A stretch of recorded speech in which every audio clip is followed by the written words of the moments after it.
vamos a ir a la palabra del Señor. Entonces, estábamos recordando el día de hoy, en la mañana de hoy, la temática del mes. ¿Quién nos la recuerda nuevamente? El desafío de la unidad. El título del mensaje de hoy, de la reflexión de hoy es creados para vivir en unidad. ¿Por qué no le dice al que tiene ahí al lado? Creados para vivir en unidad. Pero dígale fuerte, creados para vivir en unidad. Muy bien.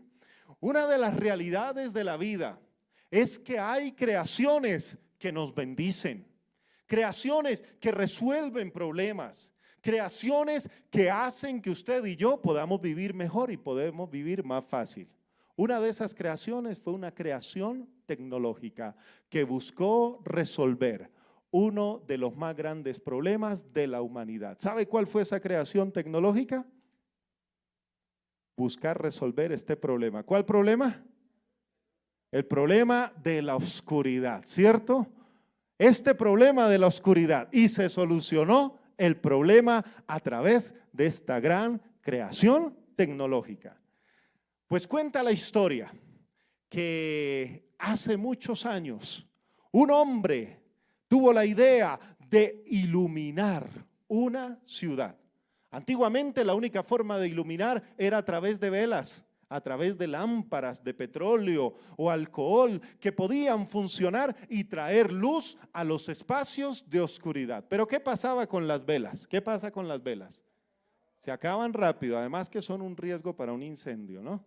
Las lámparas de combustión, del mismo problema, se acababa el combustible y de una u otra manera también era un riesgo para toda esa situación. Gracias a nuestro utilero Lamec, démosle un aplauso a este utilero que vea, nos ayudó hoy un montón, gracias. Entonces en esa realidad, usted sí ha escuchado la frase, cuando tiene una idea, una de las frases que dice, se me iluminó ¿qué? El bombillo. El bombillo fue la creación tecnológica que resolvió a nivel mundial el problema de la oscuridad. Ya no tenía usted que ir a la tienda a comprar un montón de velas para la semana. Ya no tenía que preocuparse porque con un bombillo usted lo iba a resolver. Dice la historia que hubo un hombre que trabajó en el desarrollo de la bombilla y este hombre fue Tomás Alva Edison, hacia 1880. No fue el primero, ni fue el último, pero sí hizo un aporte considerable para que pudiésemos tener el bombillo. Otros antes de él habían comenzado a trabajar con electricidad para poder iluminar. No con mucho éxito, pero habían logrado hacer unos avances sobre los cuales él se basó. Otros contemporáneos, Nikola y Tesla, también hizo unos avances importantes y la historia moderna ha revelado que también aportó muchísimo para esta gran creación tecnológica. Y hacia 1880, Alva Edison hizo la primera bombilla que podría durar 40 horas. Después, con mucha tecnología y basándose en otros desarrolladores e inventores, se hizo una bombilla que logró durar 1.000.000 de horas. Es más, dicen que allí donde se hizo esa bombilla todavía está ese recuerdo en el Parque Livingston en California. Es más, hay una cámara web que usted puede entrar por internet y ver esa bombilla prendida las 24 horas de todos los días. Ha estado prendida sin ninguna interrupción. La palabra del Señor nos habla que así como la bombilla buscó resolver un grande problema que atacaba a la humanidad, el problema de la oscuridad. Tomás Alva Edison dijo, voy a iluminar a una ciudad y va a llegar el día en que los únicos que prendan velas y tengan lámparas de combustión sean los ricos, porque los bombillos y la electricidad va a ser más económico que eso. Pues dice la palabra del Señor que hay un problema que comienza desde el Génesis en el ser humano. Y ese problema usted lo va a encontrar que es Dios mismo el que lo descubre, ¿Qué dice la palabra del Señor en Génesis capítulo 2, versículo 18? La palabra del Señor dice: y dijo Jehová Dios, no es bueno que el hombre esté solo. No es bueno que el hombre esté ¿qué? Solo. Haré ayuda idónea para él. El Señor, el Dios todopoderoso, creador de la humanidad, se dio cuenta del primer problema del ser humano. ¿Cuál fue? El problema de la soledad. Así que lo primero que yo le quiero decir hoy es que fuimos creados para vivir en unidad. Dios no nos creó para vivir solos. Dios nos creó para vivir acompañados, para vivir unidos. Cuando Dios crea a Adán, se da cuenta que estaba solo. Adán, que le puso nombre a los animales del campo, de la tierra, del cielo, dice la palabra del Señor que entre todos esos no se encontró ayuda idónea para él. Y el Señor dijo: por tanto no es bueno, voy a hacerle ayuda idónea. Esto significa que el problema de la soledad que ha atacado a la humanidad entera desde su inicio, desde sus inicios, y Génesis significa los inicios, desde ese mismo momento Dios identifica que no era bueno que el hombre viviera en soledad. Es cierto que hay que aprender a vivir momentos de soledad. Dígamelo a mí, que mi esposa está en retiro este fin de semana. Hay que aprender a vivir momentos de soledad. Francito, Pastor Diego, aquí estamos, hermano Hernán, Pablito, muchos de nosotros estamos aquí y hemos vivido este fin de semana unos momentos de soledad. Y sabe que también hay que aprender a vivir momentos. Pero cuando Dios dice que no es bueno que el hombre esté solo, se refiere a desarrollar una vida solitaria. Dios no quiere que desarrollemos vidas solitarias. Dios no nos hizo para vivir ermitaños. ¿Sabe usted lo que es un ermitaño? Alguien que se mete por allá monte adentro, que se mete por allá afuera, que se mete por allá al campo, y en el campo, ¿qué hace? Vivir solo, sin nadie que le rodee. Dios nos muestra en su palabra que Él nos diseñó para vivir en unidad. En Génesis 12, no lo voy a leer, pero quiero simplemente comentar. Dios le habló a un hombre llamado Abraham y le dijo a Abraham: sal de tu tierra, de tu parentela, y yo te mostraré a dónde irás. Y le dijo Dios: y voy a hacer de ti una nación grande. ¿Qué significa una nación grande? Una nación significa que va a vivir con mucha gente. ¿Usted se imagina una nación de una sola persona? Eso no sería una nación. Un pueblo grande, le dijo Dios a Abraham, y le dijo: hacer de ti una nación grande. Pero también le dijo otra cosa: y en ti serán benditas, ¿quiénes? Todas las familias. Se introduce el término familia en la revelación bíblica y comienza a mostrarse que Dios nos diseñó para vivir en comunidad, en el país, en el pueblo, puede ser en Colombia, en Venezuela, en Puerto Rico, en donde Dios nos ha dado. Tenemos una nación y somos ciudadanos de un país, pero también estamos llamados a desarrollar familia. ¿Sabe qué dice la palabra del Señor?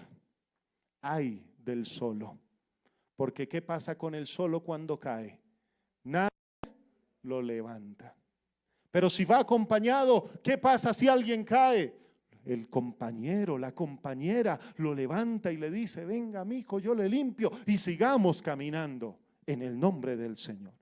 Así que nación significa vivir en unidad, vivir en comunión, vivir los unos con los otros. Y cuando se refiere al término familia, Dios está hablando que nos diseñó también para vivir con personas en un vínculo mucho más cercano.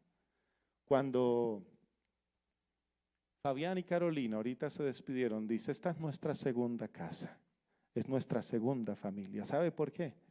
Porque la iglesia se convierte en un vínculo más cercano, un vínculo más cercano con hermanos y hermanas que desarrollo la vida, que me acompañan en mi caminar, que me ayudan en momentos difíciles, pero también que me sostienen y hacemos juntos un grupo que trabaja. Y dice la palabra del Señor que Dios quiso que fuéramos un grupo muy unido. ¿Qué dice Primera de Pedro 2:9? Primera de Pedro 2:9 dice: mas vosotros sois linaje escogido, real sacerdocio, nación santa, pueblo adquirido por Dios, para que anunciéis las virtudes de aquel que los llamó de las tinieblas a la luz admirable. Pedro nos enseña que Dios nos creó para vivir como un pueblo muy unido, que Dios nos diseñó para vivir como una nación santa, linaje escogido, real sacerdocio, pueblo adquirido por Dios.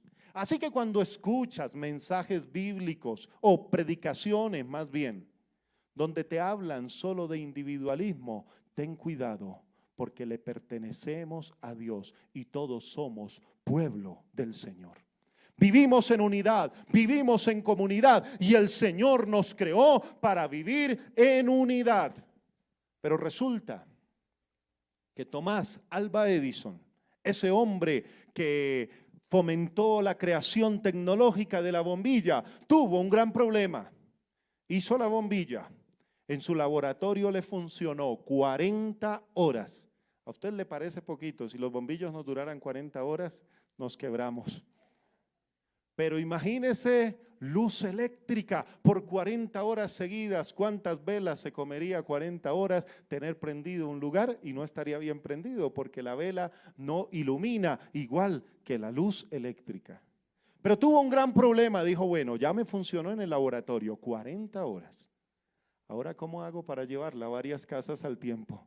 Si no puedo llevar mi laboratorio a esas 40 casas al tiempo. Y comenzó a iluminar. Dice que sus primeros clientes fueron aproximadamente 56. Y dijo, ¿yo cómo hago con 56 casas o fábricas que me piden que ilumine si no puedo tener un laboratorio para cada una? Se le presentó el primer problema. ¿Cómo lo voy a resolver? Se le iluminó el bombillo nuevamente. Pensando en el bombillo, se le iluminó el bombillo. ¿Y sabe qué dijo? Tengo la solución. Una red eléctrica, para que salga de un sitio donde está concentrada la energía y vaya a esas casas, a esos clientes, a esas fábricas y las ilumine. Una red de fluido eléctrico. Tuvo que desarrollar cableado, que antes no estaba, las velas no usaban cables. Tuvo que desarrollar tubería que protegiera ese cableado. Y comenzó a desarrollar esa red eléctrica. Y en 1883 el primer sistema de red eléctricas con cables, no petróleo, no gas, red eléctrica, fue inaugurado en esa ciudad de Nueva York. ¿Sabe qué significa? Significa que pudo comenzar a trabajar para resolver el primer problema. Cuando Dios nos habla de que somos creados para vivir en unidad, se nos comienzan a presentar los primeros problemas. ¿Sabe que vivir en unidad presenta retos y desafíos? ¿Y qué hacemos? ¿Y qué dice la palabra del Señor? Que cuál sería nuestro problema. El problema para vivir en unidad. Y aquí vamos a entender cómo también fuimos creados para resolver los desafíos en contra de la unidad. Acompáñeme a Romanos 12, versículo 18. Lea conmigo, está ahí en la pantalla. Dice la palabra del Señor: si es posible, en cuanto dependa de vosotros, ¿qué? Estad en paz con todos los hombres. Repitámoslo. Si es posible, en cuanto dependa de vosotros, estad en paz con todos los hombres. Pues lo segundo que les quiero decir es que si fuimos creados para vivir en unidad, también fuimos creados para superar los conflictos. Si a Tomás Alva Edison se le presentó el problema de cómo llevar la electricidad a sus bombillas, a la iglesia se nos presenta el problema de cómo mantener la unidad. para mantener la unidad. Hay que entender que fuimos creados para superar los conflictos. Mucha gente sabe qué hace con los conflictos. Les huye. Mucha gente sabe qué hace con los conflictos. Con los conflictos sale corriendo. Hay gente que evita el conflicto. ¿Conoce usted personas así? Que apenas se presenta un conflicto, ¿qué es lo primero que hacen? No, yo aquí no quiero estar. Muchos de nosotros en un momento fuimos así. Sabe que yo mucho tiempo era de las personas que no me gustaba el conflicto. Y como no me gustaba el conflicto, cuando se presentaba un conflicto, yo decía, por aquí que es más derecho. Si están peleando fulanito y sultanito, como que uno va dando un paso atrás y cuando ellos voltean a mirar ya no lo veían a uno. Ya que lo resuelvan entre ellos. Y era un reto y una realidad que muchas personas tienen. Pero Dios me ha enseñado a través de su palabra, a través de la Biblia, a través de la vida en comunidad, a través de la vida en familia, a través de la iglesia, que a los conflictos no se les huye. Los conflictos se afrontan y se solucionan. Los conflictos se enfrentan con la cabeza en alto. No le huya a los conflictos, porque huir a los conflictos es más dañino, porque guarda frustración, dolor, rencor, amargura. Cuando hay un conflicto, busque el momento preciso y afróntelo con la cabeza en alto. ¿Has tenido algún conflicto con alguien? Seguramente la respuesta de todos es sí. Sí, hemos tenido conflictos.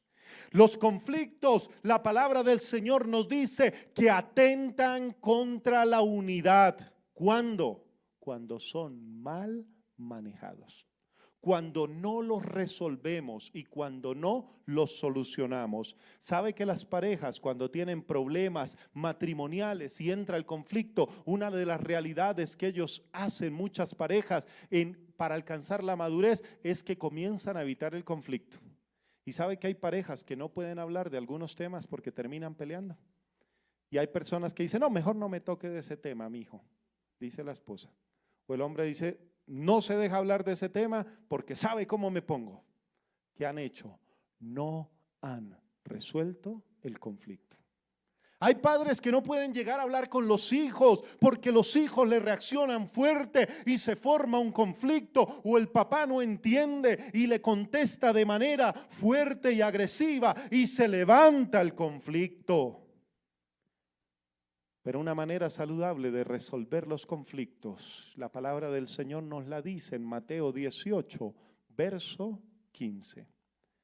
Dice la palabra del Señor: por tanto, si tu hermano peca contra ti, ve y repréndele estando tú y él solos. Si te oyere, has ganado a tu hermano. Nos da la palabra del Señor un lineamiento para resolver conflictos. ¿Cuál es ese lineamiento? Buscar a tu hermano. En ese hermano usted puede colocar el nombre de la persona con quien tuvo conflicto, si es su esposo, si es su esposa, si es la persona del vecino, si fue el jefe del trabajo, si es el hermano de la iglesia. Dice la palabra del Señor, si tienes conflicto con alguien, si has tenido esta situación, si tu hermano peca, ve, repréndele a solas. Y si te escucha, has ganado a tu hermano. ¿Sabe que la palabra del Señor nos muestra que una manera correcta de resolver conflictos se llama el diálogo? Si te escucha. Los problemas no se arreglan a los golpes. Los problemas no se arreglan con las armas. De quién tiene más armas o quién tiene más bombas nucleares. Los problemas del mundo se arreglan buscando a la persona con que tengo conflicto y entablando un diálogo. Hablando y escuchando, porque también hay gente que le gusta hablar, pero que no escuchan a nadie. Solamente quieren ser escuchados. La palabra del Señor nos dice que fuimos creados para superar los conflictos. Y si es posible, en cuanto dependa de vosotros, ¿qué debemos hacer? Estar en paz con todos. ¿Cuántos conflictos dependen de nosotros arreglarlo. Usted dirá, no, ninguno, porque yo no fallo, pastor. Eso es parte del orgullo, de la arrogancia. Déjeme decirle que los estudiosos en esta materia dicen que usted y yo tenemos la capacidad de buscar solución a todos los conflictos. Independientemente si la otra parte no nos escuche, una solución. Incluso el texto bíblico sigue nombrando la solución al nivel de los conflictos en la iglesia. ¿Y qué sigue diciendo el texto bíblico? Mateo sigue diciendo que si no le escuchó, vaya con 2 hermanos de la iglesia, especialmente gente ya madura en la fe, y repréndalo a ver si con los hermanos ya la persona que falló busca solucionar, busca pedir perdón, busca cambiar. Pero si ya no le escucha, vaya a los hermanos de la iglesia y díganle que él no quiso cambiar y ténganlo por gentil y publicano. ¿Qué significa? Que hay personas que les gusta vivir tanto en conflicto y que no aprendieron a resolver conflicto, que con esas personas es mejor no estar cerquita. Eso es lo que dice la palabra del Señor. La palabra del Señor está diciendo que hay personas que van a dañar la iglesia, que van a dañar la unidad. ¿Sabe que hay personas que van a dañar la relación que usted tiene con su cónyuge? Y que pueden parecer muy amigos de uno o amigos del otro, pero mentiras, lo que buscan es dañar. Y hay que identificar para qué, porque eso también es una forma de resolver los conflictos. Así que la palabra del Señor nos sigue diciendo acerca de los conflictos y nos muestra que resolver los conflictos nos hace crecer en unidad. Los que estamos casados sabemos que los primeros conflictos que tuvimos con nuestro cónyuge nos tomaron una decisión. ¿Cuál fue la que nos hicieron tomar? O nos sentamos y los resolvemos, o vivimos el conflicto para el resto de la vida. Y gloria a Dios por los matrimonios que hemos decidido que los conflictos son para resolverlos.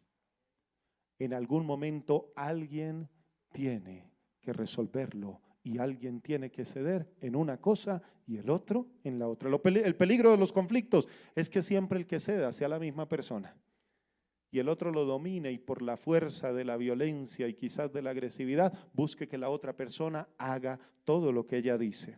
Es por eso que resolver conflictos saludablemente nos hacen crecer. Hubo un autor de un libro en Estados Unidos en inglés, pero su título en español es Toda iglesia necesita un conflicto. Pareciera algo paradójico, pero en su tesis el autor refleja a que los conflictos hacen madurar la iglesia. La iglesia de los Hechos demostró desde el principio tener unas situaciones conflictivas. La primera la vemos en Hechos capítulo 6 y en Hechos capítulo 6 hubo conflicto entre 2 poblaciones de la iglesia. Una de las poblaciones eran las mujeres que eran viudas de los griegos y la otra de los hebreos. Y claro, las viudas de los griegos dijeron, vean el momento de la repartición, nosotros sentimos que los judíos son un poquito ventajosos. Ellos le dan más a las viudas judías que a nosotros, las viudas extranjeras. Y se presentó el primer conflicto. Los apóstoles tienen que resolverlo y lo resuelven de una manera maravillosa, inspirados por Dios. Dice la palabra del Señor que los apóstoles dijeron, bueno, nosotros nos vamos a dedicar, el pastor Diego lo mencionó en la predicación pasada, nos vamos a dedicar a la palabra y a la oración. Pero vamos a resolver este conflicto de la siguiente manera. Entre ustedes, entre las partes que están en conflicto, van a escoger a 7 varones que van a tener buen testimonio, también llenos del Espíritu Santo, pero también que tengan habilidades, que tengan buen testimonio en la vida, también que demuestren que esas habilidades pueden repartir. Y nombraron 7 diáconos, los 7 diáconos de Hechos capítulo 6. Y se resolvió el conflicto.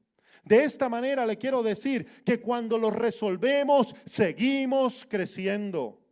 Una iglesia no puede vararse, detenerse, ni estancarse, ni dividirse por culpa del conflicto. El conflicto se afronta. Pero también una nación puede dividirse por el conflicto. Dios quiere que nosotros como pueblo de Dios vivamos en unidad. Y recuerde que fuimos creados para superar los conflictos. La tercera cosa que le pasó a Tomás Alva Edison, ya tenía la red eléctrica, ya la había llevado a su laboratorio, ya había tenido esa fuente allí en el laboratorio de generar. ¿Y sabe qué pasó?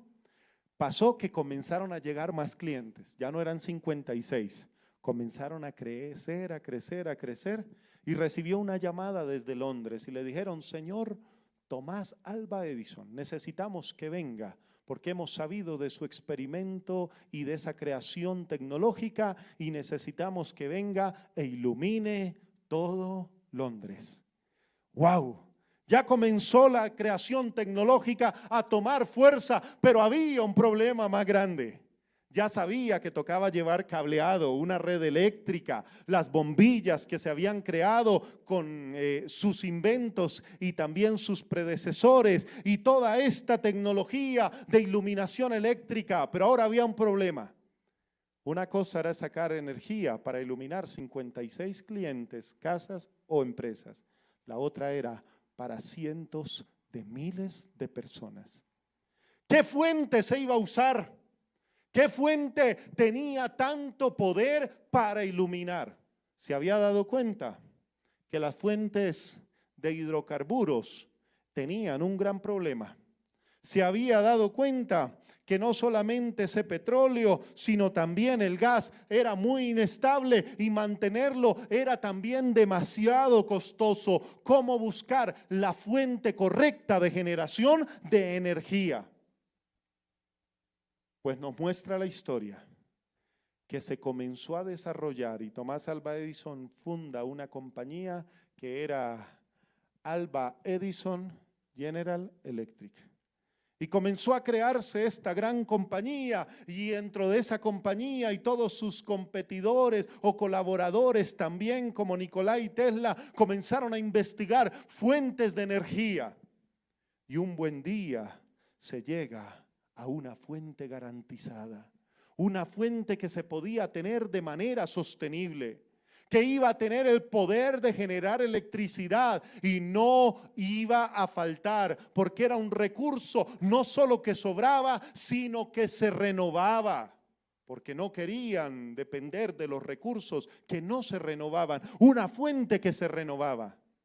Y comenzaron a desarrollar el desarrollo hidroeléctrico, llevar aguas centralizadas a unas represas o a unos lugares de acopio de agua para que a través de la fuerza del agua se moviesen unas turbinas y esas turbinas fueran a un sistema de almacenamiento eléctrico y generara la electricidad necesaria para iluminar todas las bombillas posibles. Ya tenían el bombillo, ya tenían la red eléctrica, pero hasta que no encontraron la fuente eléctrica correcta, no lograron iluminar a toda la población que lo necesitaba. ¿Sabe por qué? Porque el mayor problema es la fuente. Quiero que me acompañe a Juan capítulo 13, versículo 34 y lo lea conmigo. Juan 13, versículo 34. Son palabras del Señor Jesucristo. Léalo conmigo. Un mandamiento nuevo os doy, que os améis unos a otros, como yo os he amado, que también os améis unos a otros. Jesús ya había resumido la ley y los profetas en 2 mandamientos. ¿Se acuerda usted los 2 mandamientos? El primero, amarás al Señor tu Dios con todo tu corazón, con toda tu alma, con todas tus fuerzas, con toda tu mente. Y el segundo es similar a esto. ¿Cuál? Amarás a tu prójimo como a ti mismo. Pues Jesús no se quedó solo allí. En Juan capítulo 13, verso 34, acabamos de leer el nuevo mandamiento. ¿Cuál es ese nuevo mandamiento que Jesús les da a sus discípulos? Jesús les dice, ahora sí les voy a decir el nuevo mandamiento. ¿Y cuál es el nuevo mandamiento? Que se amen los unos a los otros. ¿Pero cómo? Como yo los he amado. ¿Sabe que la fuente inagotable de la unidad Así como la fuente renovable de la energía eléctrica que descubrieron ese recurso renovable del agua. La fuente inagotable de la unidad se llama el amor. El amor es la fuente inagotable que nos hace vivir en unidad. ¿Por qué vives con alguien y puedes desarrollarte felizmente? Porque lo amas. ¿Por qué puedes vivir con una familia que te acompaña cuando te enfermas, cuando tienes problemas, cuando tienes dificultades? Puedes vivir con esa familia porque tú la amas. ¿Sabes por qué viven contigo? No es por lo bonito que seas. No es porque tú digas, no, viven conmigo porque es que yo soy un chacho. A veces creemos eso, ¿no? Que nos ganamos todo el amor que recibimos. No. Viven también los que viven cerca a nosotros y están cerca a nosotros por el amor que nos tienen. ¿Cuántos de aquí son padres? Alcen la manito los padres, yo quisiera ver. Todos ustedes aman a sus hijos. ¿Cierto que la respuesta natural es sí? ¿Por qué vivimos con nuestros hijos? No solo porque son nuestros hijos, sino porque los amamos. Así que la tercera cosa que en esta mañana yo quiero resaltar es que fuimos creados para amar como Jesús nos amó. Creados para amar como Jesús nos amó. ¿Sabe que Jesús da este nuevo mandamiento? Porque cuando dice, y el segundo mandamiento, ama a tu prójimo como a ti mismo, Jesús sabía que hay personas que no se saben amar. ¿Sabe que los psicólogos dicen que hay personas que tienen problemas de amor propio? Personas que no se valoran, personas que no se aman a sí mismas. Muchas de ellas es porque tienen miedos, porque tienen inseguridades, porque han sido maltratados o vulnerados y perdieron valor en su autoestima. Y eso produjo unas enfermedades de la mente, del alma y del espíritu. Pero Jesús supera las limitaciones humanas. ¿Y qué nos dice? Ya no ames como te amas a ti. Ama a tu hermano como yo los he amado. Dígame si eso no es un reto. Si eso no es el más grande reto, creados para amar como Jesús nos amó. Fuimos creados para amar como Jesús nos amó. El amor humano es como el petróleo de las bombillas, como el gas. Esas fuentes que aunque funcionan en algún momento se pueden acabar. Dicen los expertos que no hay petróleo para muchas décadas más y que si seguimos consumiéndolo como consumimos se va a acabar muy pronto. ¿Sabe que el amor humano es agotable? La gente se cansa de amar en sus propias fuerzas. La gente se cansa de amar al hermanito, a la hermanita que le falla cuando ama en sus propias fuerzas. Pero Jesús nos da la fuente renovable, garantizada, sostenida. Amen a los otros como yo los he amado a ustedes. El amor de Jesús no se agota. El amor de Jesús no se acaba. El amor de Jesús no le quedan tantos metros cúbicos y se nos acabó. El amor de Jesús es inagotable. ¿Y cómo amó Jesús? ¿Cómo nos ama Jesús? Planteémonos esta pregunta. Si fuimos creados para amar como Jesús nos ama, ¿cómo nos amó Jesús? Y quiero ir rápidamente. Lo primero que la palabra del Señor y el testimonio bíblico nos dice de cómo nos amó Jesús es que Jesús ama sin egoísmo. Jesús ama sin egoísmo. Hasta el amor humano más noble es un amor egoísta. Muchos llegan al matrimonio diciéndole al ser amado, al joven o al joven, yo te amo tanto. Pero en lo profundo del corazón hay un deseo de casarse para ser feliz. Un amor que tiene una partecita de egoísmo porque es que yo voy a vivir contigo porque quiero ser feliz. Es decir, porque pienso también en mí. No solo pienso en ti, sino también pienso en mí. ¿Por qué voy a una iglesia? Ay, qué bonito, yo me siento amado en la iglesia. Voy a la iglesia y amo a mis hermanitos. Pero es que en la iglesia también recibo el amor de los hermanos y voy porque me siento que es mi segunda familia. Y allí con mis hermanos crezco juntos, nos tomamos de las manos, pero también me acompañan. ¿Qué significa? Que también es un amor que piensa un poco egoísta. Amo para ser feliz. ¿Cuánta gente ha amado y se ha casado para ser feliz y darse cuenta del desafío de lo que significa amar? Más adelante dicen, el amor mío fue como el petróleo de la lámpara de combustión. ¿Qué pasó, pastor? Y le preguntan, se me acabó. Vino la noche, prendí la lámpara y se me acabó. ¿Se acuerda de las vírgenes que estaban allí con las lámparas y que tenían que comprar aceite para tenerlo y unas no fueron precavidas y llegó el novio y ellas estaban por fuera porque se les había acabado el aceite? De muchas maneras el amor humano se convierte en un recurso que se agota fácilmente. Pero ¿por qué Jesús amó sin egoísmo? Juan capítulo 13 versículo 1 dice: habiendo amado a los suyos que estaban en el mundo, Jesús los amó hasta el fin. Habiendo amado a los suyos, los amó hasta el fin. El amor de Jesús fue un amor sin egoísmo. Eso significa que usted y yo estamos llamados a amar a nuestros hermanos, a amar a nuestras familias, a amar a todos los que confiesan el nombre del Señor. ¿Cómo? Sin egoísmo. ¿Ha tenido usted la experiencia de compartir con una persona interesada que lo busca para que usted le gire un billetito?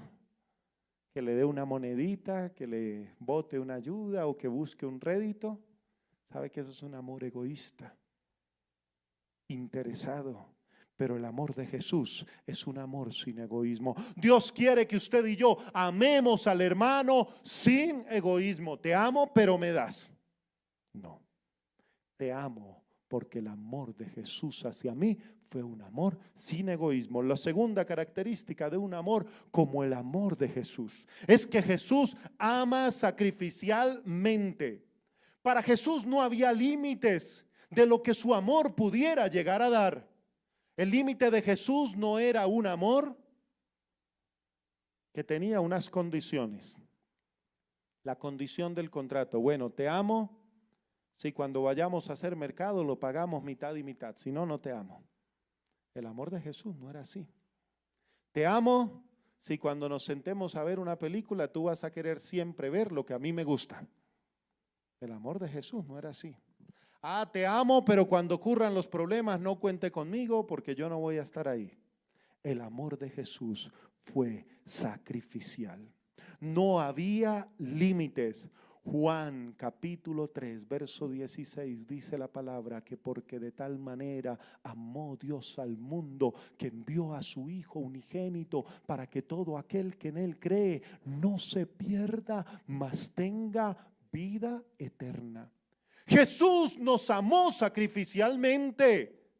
Tanto fue su amor sacrificial que la cruz no pudo contra el Señor.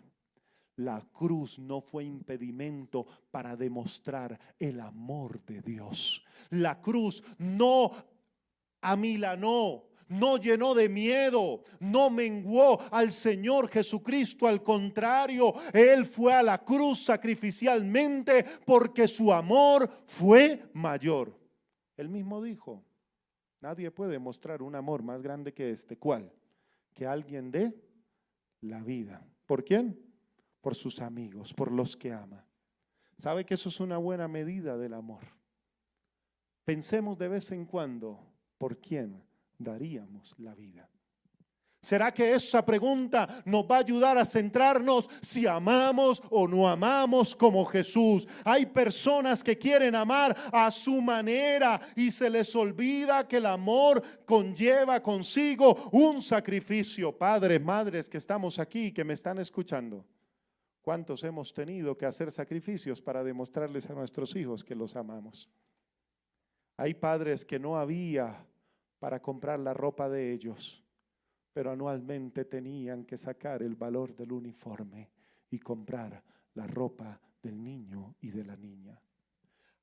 El amor conyugal debe ser un amor como el de Jesús, un amor sacrificial, dispuesto a decir: amor, yo me sacrifico para demostrar cuánto te amo. El amor sacrificial debe verse en las relaciones de familia. El amor sacrificial debe verse en las relaciones en la iglesia. Ahí es donde muchas veces menos queremos sacrificarnos. Bueno, me sacrifico por mi familia porque realmente es mi familia y yo la amo, pero por los hermanitos de la iglesia no.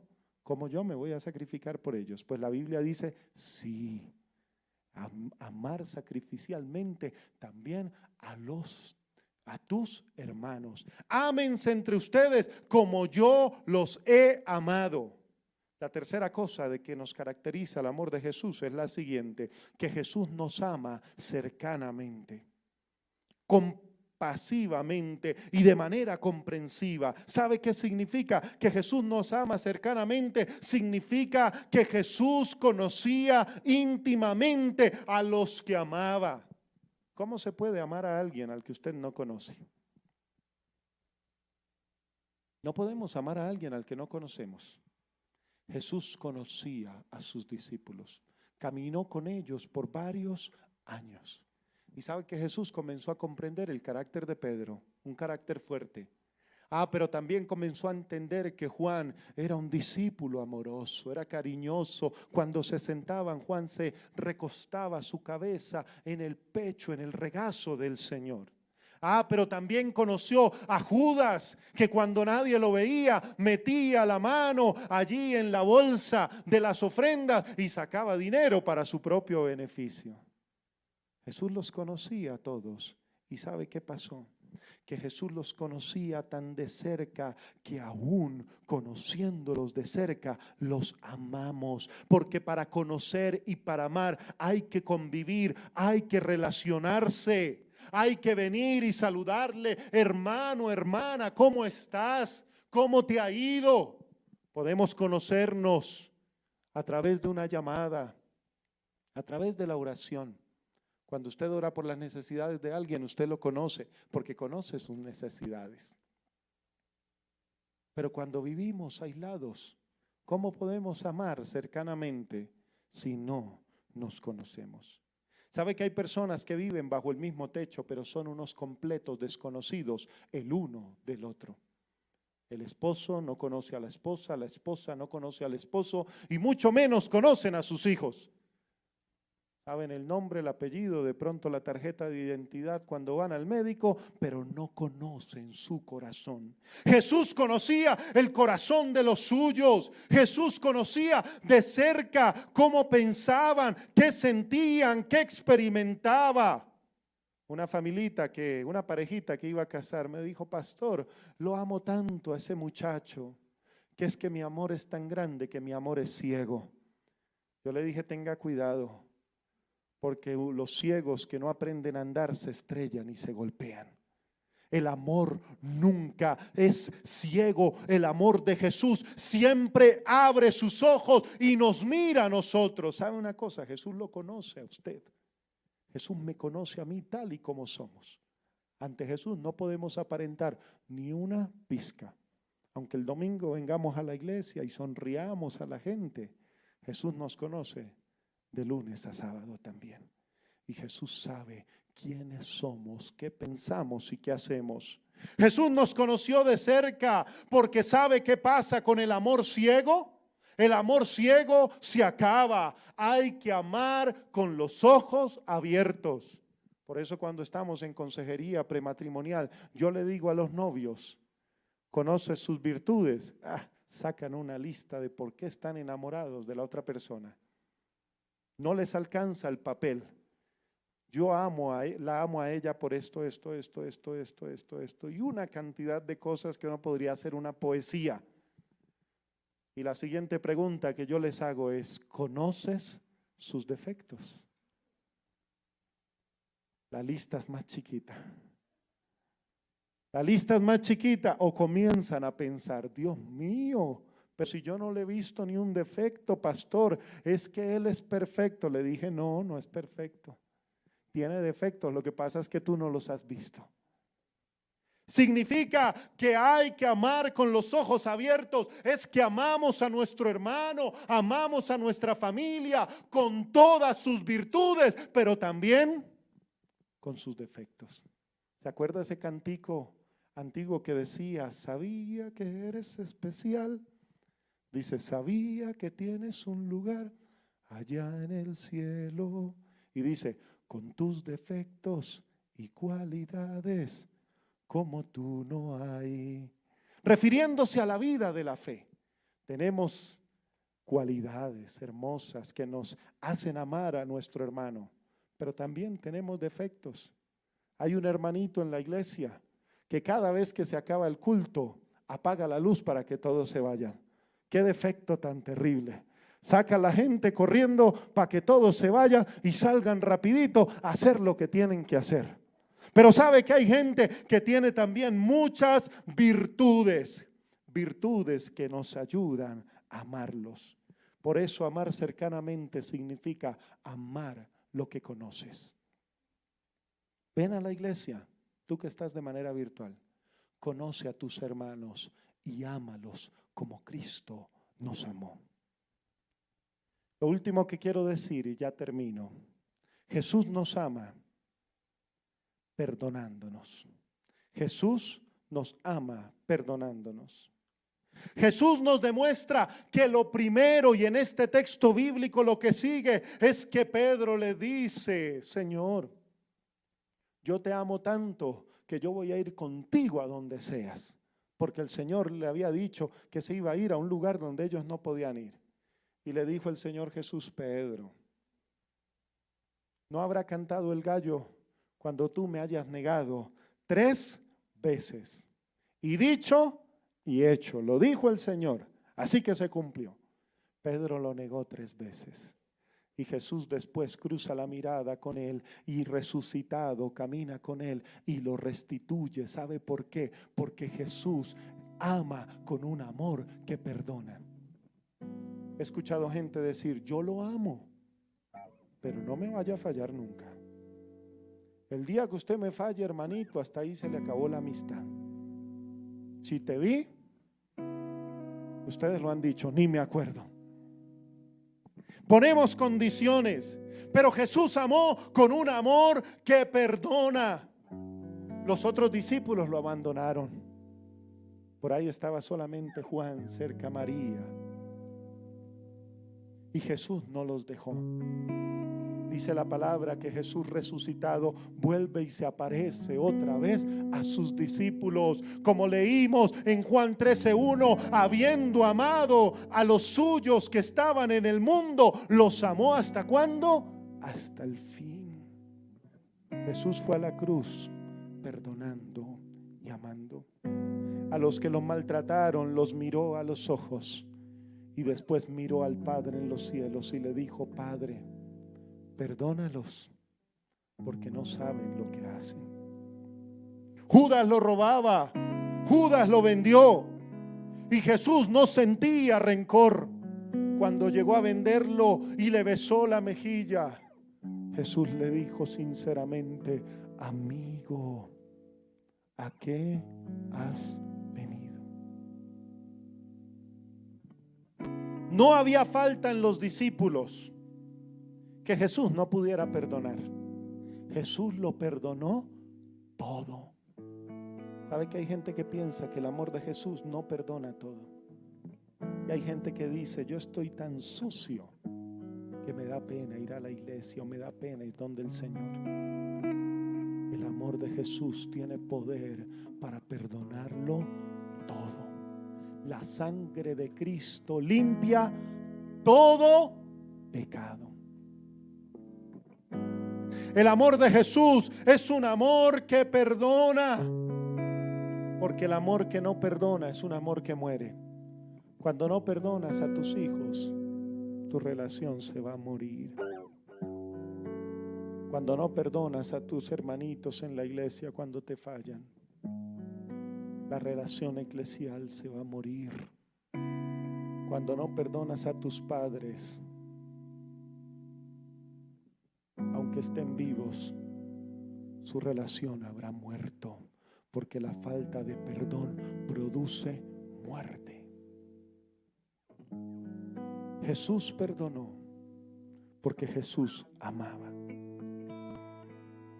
La fuente inagotable de vivir en unidad es la fuente del amor. ¿Qué te perdonó a ti el Señor Jesús? Cierto que el Señor nos perdonó mucho. ¿Sabe por qué?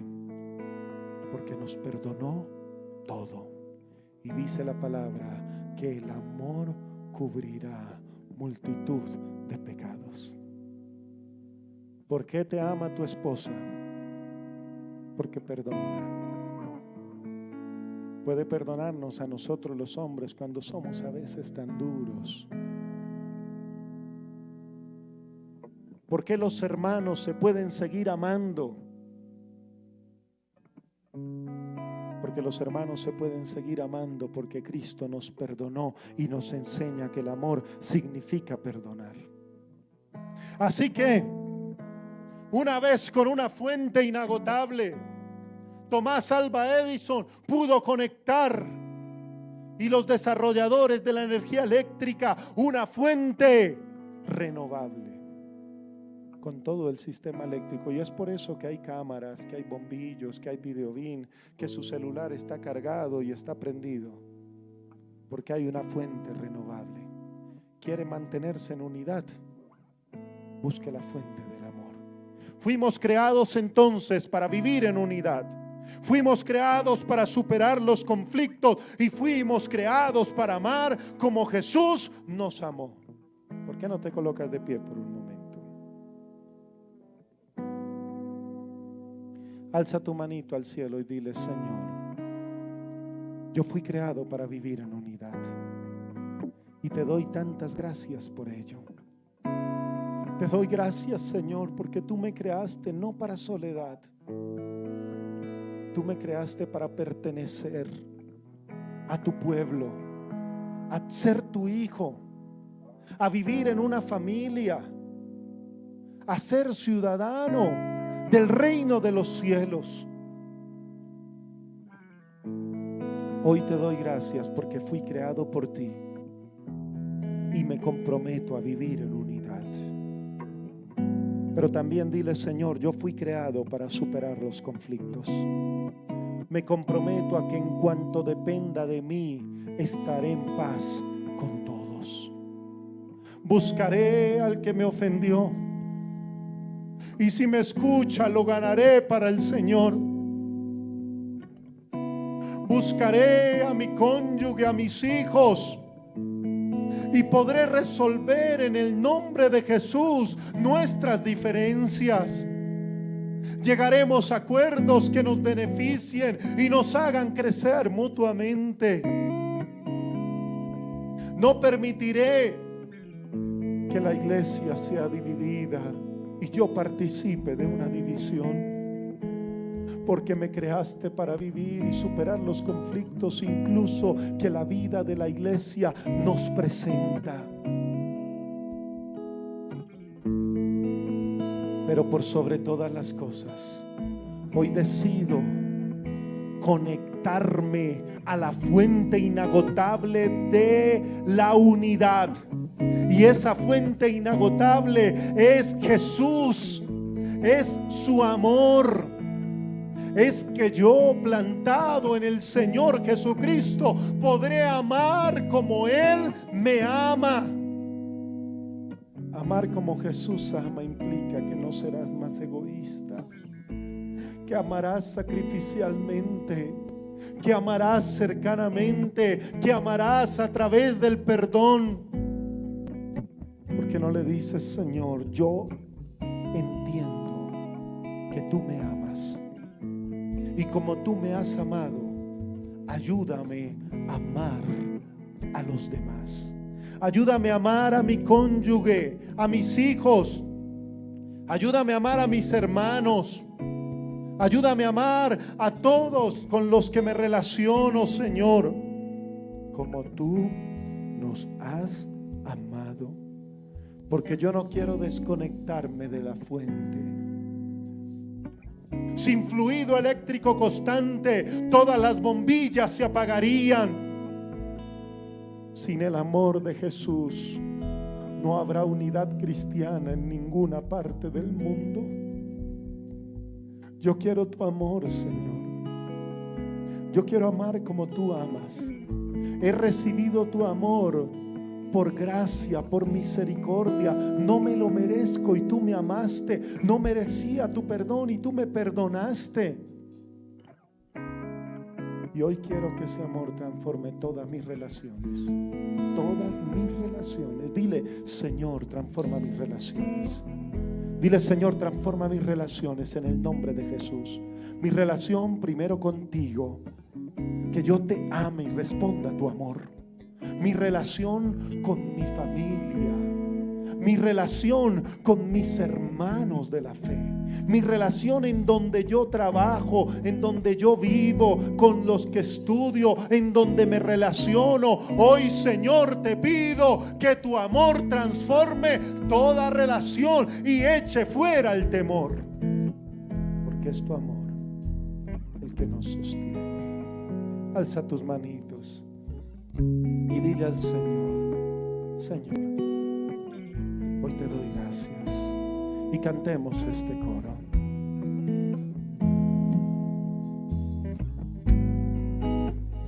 Recibe toda la gloria, recibe toda la honra, precioso Hijo de Dios. Recibe toda la gloria, recibe toda la honra, precioso Hijo de Dios. Te damos gracias, Señor, porque tú nos ayudas a vivir en unidad. Porque fuimos creados para mantener la unidad.